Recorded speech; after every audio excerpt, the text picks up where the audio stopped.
Orang jadi panitia, jadi pengurus masjid kah, pengurus anak yatim lah, panitia pembangunan masjid kah. Pokoknya yang dia ngurusi duit masyarakat untuk mengirim bantuan ke orang-orang yang terkena musibah, terkena bencana atau ke luar negeri misalnya.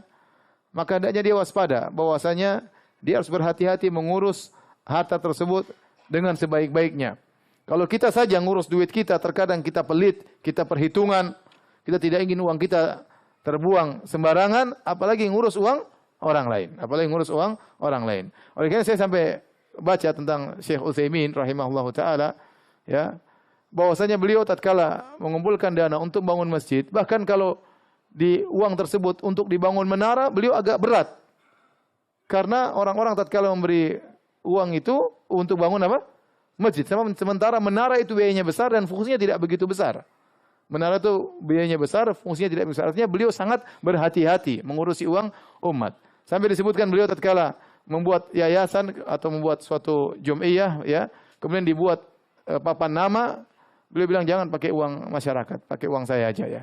Beliau tidak memakai uang masyarakat karena masyarakat tentunya tidak membantu untuk buat masalah ini, buat papan nama ya. Jadi maksud saya hati-hati kalau kita mengurus uang masyarakat. Ini uang orang, kita akan diminta pertanggungjawaban oleh Allah Subhanahu wa taala. Lebih hati-hati daripada mengurus uang sendiri. Kalau uang kita enggak ada masalah, mau habis enggak ada masalah, itu uang kita sendiri. Tapi kalau uang orang, lebih hati-hati, ya. Maka hati-hati bagi para pengurus ya. Kalau ngumpulin dana, hati-hati Anda bertanggung jawab kalau ngumpulin dana, ya. Sebagian orang ngumpulin dana, dia potong sendiri, dia gaji dirinya sendiri, terserah dia berapa persen, ya. Hati-hati, ya. Demikian juga ngurus anak yatim, ya. Orang-orang kasihan melihat anak yatim, kasih dana kemudian dia makan sendiri hartanya. Ya, atau dia beri gaji anak yatim cuma dikasih 50%, 5% buat dia. Ini enggak benar.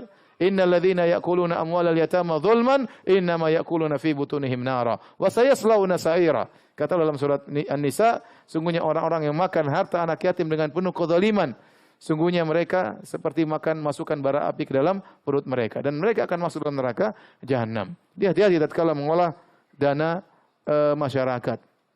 Sebagian orang ngumpulin dana, misalnya bentuk yayasan atau bentuk sekolah, bentuk ini, lama-lama duitnya jadi milik pribadi.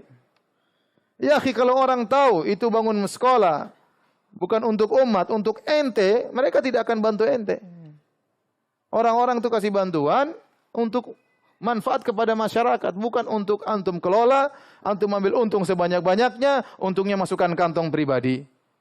Haram, tidak boleh seperti ini. Sebagian kejadian seperti itu. Bangun yayasan, kemudian orang-orang bantu dari nol, kemudian besar, akhirnya jadi milik keluarga. Sejak kapan yayasan jadi milik keluarga Anda? Kalau udah masyarakat dulu tahu bakalan seperti ini, enggak ada yang membantu Anda meskipun hanya 1 rupiah, enggak ada. Maka bertakwalah kepada Allah, nasib Anda bahaya pada hari kiamat kelak. Makan tidak amanah, memakan uang titipan masyarakat yang harusnya buat umat, Anda gunakan untuk kantong pribadi.